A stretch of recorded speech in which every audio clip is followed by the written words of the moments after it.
எனக்கு எல்லா வேஷமும் போட்டிருக்கேன் நான். பிப்ரவரி மாதம் 23ஆம் தேதி, குவைத்தில் 22ஆம் தேதி, அமெரிக்காவில் பிப்ரவரி மாதம் 30ஆம் தேதி, கலையின் சிறப்பான சைனாவில்.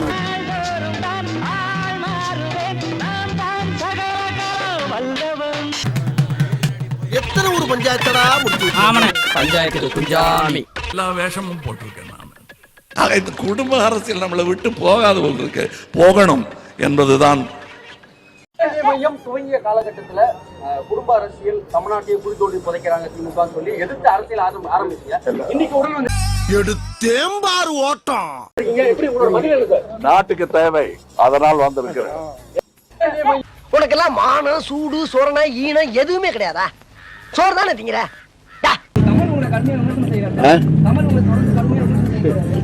அரசியலை பத்தி பேசிட்டு இருப்பேன்.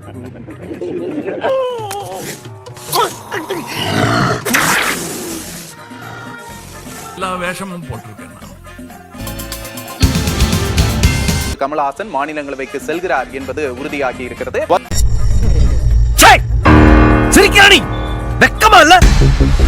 எல்லா வேஷமும் போட்டிருக்கேன் நான். ரிமோட் எடுத்து அடிச்சிங்களே டிவியில இருக்கக்கூடிய நான் சொல்லுகிறேன், தன் வாழ்வதனை அந்த ஆளு தானே இப்ப அங்க போறீங்க அப்படின்னு சொன்ன. அது நான் இல்ல, எங்க அண்ணன் சங்கி மங்கி. அப்ப நீ? நான் மங்கி சங்கி.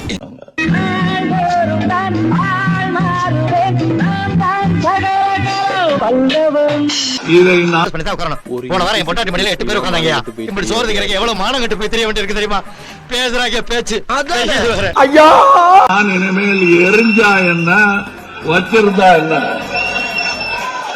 வயசுக்கு வந்தா என்ன வரல என்ன சோறு தானே திங்கிற. ஊழல் கட்சிகளாக நீங்கள் குறிப்பிட்டுள்ள கட்சிகளும் அதை சார்ந்த கட்சிகளுடனும் நாம் கூட்டணி வைக்க மாட்டோம் என்று நீங்கள் பகிரங்கமாக அறிவிப்பீர்களா? அறிவிச்சுட்டா போச்சு. கமலஹாசன் மாநிலங்களவையில் திமுக சார்பில் போட்டியிடுவார் என்பது ஏற்கனவே கூறப்பட்டு வந்த நிலையில் அந்த ரஷ்ய மண்ணில் பிறந்த வீரனின் பெயர் கொண்ட நம் முதல்வர். இதெல்லாம் ஒரு பெருமையா? அடங்கொக்காலவலி, இது உனக்கு ஒரு பெருமையாடா அப்படின்னு என் தம்பிகள் எல்லாம் தலைவர்களாக உயர்ந்திருப்பதை பார்த்து 15-year-old brother that I've got. I'm 40. இன்னைக்கு கூட சட்டசபையிலிருந்து சட்டையை கிழிச்சிட்டு வர மாதிரி ஆள் கிடையாது. நான் சட்டை கிழிஞ்சாலும் போடுறது அவரோட ஸ்டாலின் அவர்கள் விமர்சிச்சிருக்காரு. செருப்பை கழட்டி அடிச்சு கையை ஒடிச்சு அனுப்பிட்டாங்க. இல்ல தெரியுதா? எனக்கே இவ்வளவு மகிழ்ச்சி என்றால் தந்தை நிலையில் நின்று கொண்டிருக்கும் முதல்வருக்கு என்ன சந்தோஷம் இருக்கும். அவர்கள் மையம் சொன்னேன். மையம் என்ன எதுக்கு சொன்னேன்? நான் லெஃப்ட் போக மாட்டேன், ரைட்டு போக மாட்டேன், மேலேயும் கீழேயும் கிடையாது, ஏதோ விளக்கம் சொன்னேன். இப்படி போவேன், இந்த பக்கம் இருக்கிறதுனால இந்த பக்கம் நினைக்காதீங்க, அப்படியே இந்த பக்கம் போறதுனால இந்த பக்கம்னு நினைக்காதீங்க. நாங்கள் பாஜகவின் பி டீம் எனும் இந்த விஷம பிரச்சாரத்தை முன்னெடுத்தது திமுக தான். நடுவுல வர்றதுனால நடுவுலன்னு நினைக்காதீங்க. இந்த ஊழல்வாதிகளுக்கு ஒத்துப்போக நான் மறுத்தேன் என்பதே அதற்கான காரணம். எப்பவுமே பேலன்ஸ்டா இருப்பேன்னு நினைக்காதீங்க. இப்ப எங்க போய் நீ திராவிட பத்தி நிக்கிற? நீ வாழ்நாள் முழுக்க பகுத்தறிவாளனாக வாழ்ந்த என் மேல் அது ஃபேக் காவிச்சாயம் பூசுகிறார்கள்.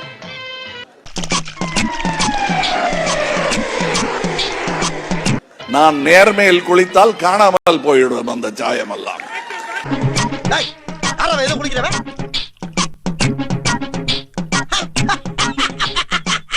சோத்திரை அடி வாங்கியாச்சு, சேத்திரை அடி வாங்கியாச்சு. ஐயோ ஐயோ, என்ன தம்பி என்னாச்சு? நம்ம பல்லாக்க பிச்சை எடுத்துட்டோம். தமிழ் போக வேண்டிய பல்லாக்க பிச்சை எடுத்துட்டோம்.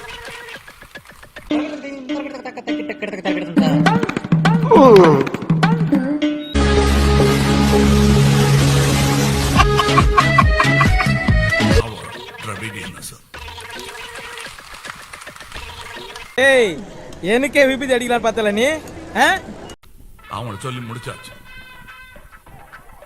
இதுவும் புரியலன்னா அப்புறம் என்ன பண்ணலாம்னு பார்க்கலாம். நான் புரியலையே. தமிழனானோ அப்படின்னு சொல்றாங்க. தமிழ்நானியே அடடே வா அப்படின்னு சொல்றது எல்லாருக்கும் உண்டு. ஆனால் என் தெரியுது, நீ மூடு. கனவெல்லாம் ஓ நீயும் திராவிடனா என்று நாடெல்லாம் சென்று தேட வேண்டும் நம் உறவை.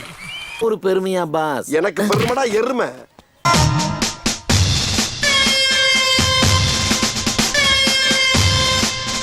மையத்தில் உட்கார்ந்து இதை பார்க்கிறேன். மையத்தில் உட்கார்ந்து நீ திராவிட தானே பார்ப்ப. ஏதாவது புத்தி சுவாதனம் இல்லாம பேசக்கூடாது. நீங்க ஏதோ பேசுறதுக்காக நான் பேசிட்டு இருக்காத. நேரத்துக்கு அடுத்தாத நல்ல விவரமா பேசு. அதனால சொல்றதுக்கு எவனுக்கான சொல்றேன். ரொம்ப குச்சமா இருக்கும். இந்த ஆள் மட்டும் வெக்கமே இல்லாம அங்க உட்கார்ந்துக்கிட்டு வெக்கமா இல்ல என்ன வெக்கம்? திமுக காரருக்கு அடிவருடியா இருக்கிறது எனக்கு பெருமைன்னு சொல்றாரு. அவர்களுக்கு அடிவருடுவதில் எனக்கு எந்த வெட்கமும் இல்லை, மனுஷனா மானரசம் வேணும். அது மனுஷனுக்கு தானே. ஆமா இல்ல, கோபமும் இல்லை, அது பெருமையும் இல்லை, என் கடமை. அதுல நேத்து வந்து விஜய் வந்து உனக்கு சொல்லிட்டான்னு உனக்கு கோவம் வர. டேய் டேய் டேய் டேய் டேய் மூஞ்சியும் மொகரையும் வேஷம் கட்டிட்டாங்க. நீ வேஷம் கட்டி தான் இங்க ஆடிக்கிறீங்க. திமுக கார கட்டி வச்ச நாடக கொட்டைக்கு நீ ஆடிக்கிறீங்க. அதுதான் உண்மை. எனக்கு இந்த அவமானம் உனக்கு தேவையா? பேச்சு மேடையெல்லாம் ஆரம்பிக்கிறதுக்கு முன்னாடி பொண்ணுகள் ஆட வைப்பாங்க. அதுக்கும் கமலஹாசன் வச்சு பேச வைக்கிறதுக்கு பெரிய வித்தியாசம் கிடையாது.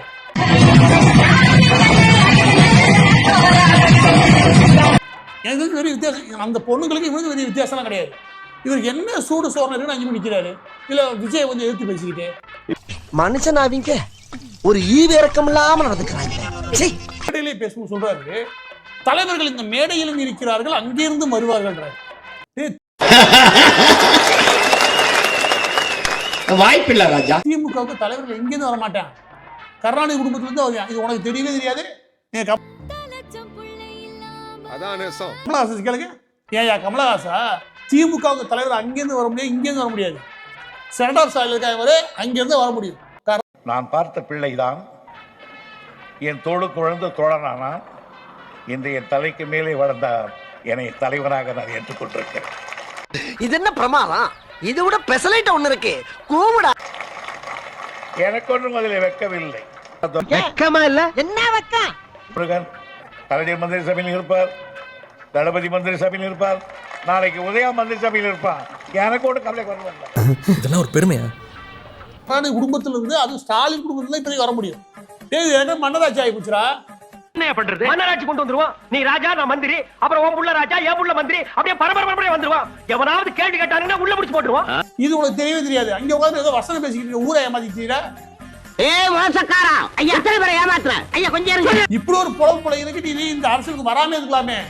வெக்கம் கட்டுவீங்களா? இதுக்கு எதுக்குடா வெள்ளையங்கிலி மாலைன்னு?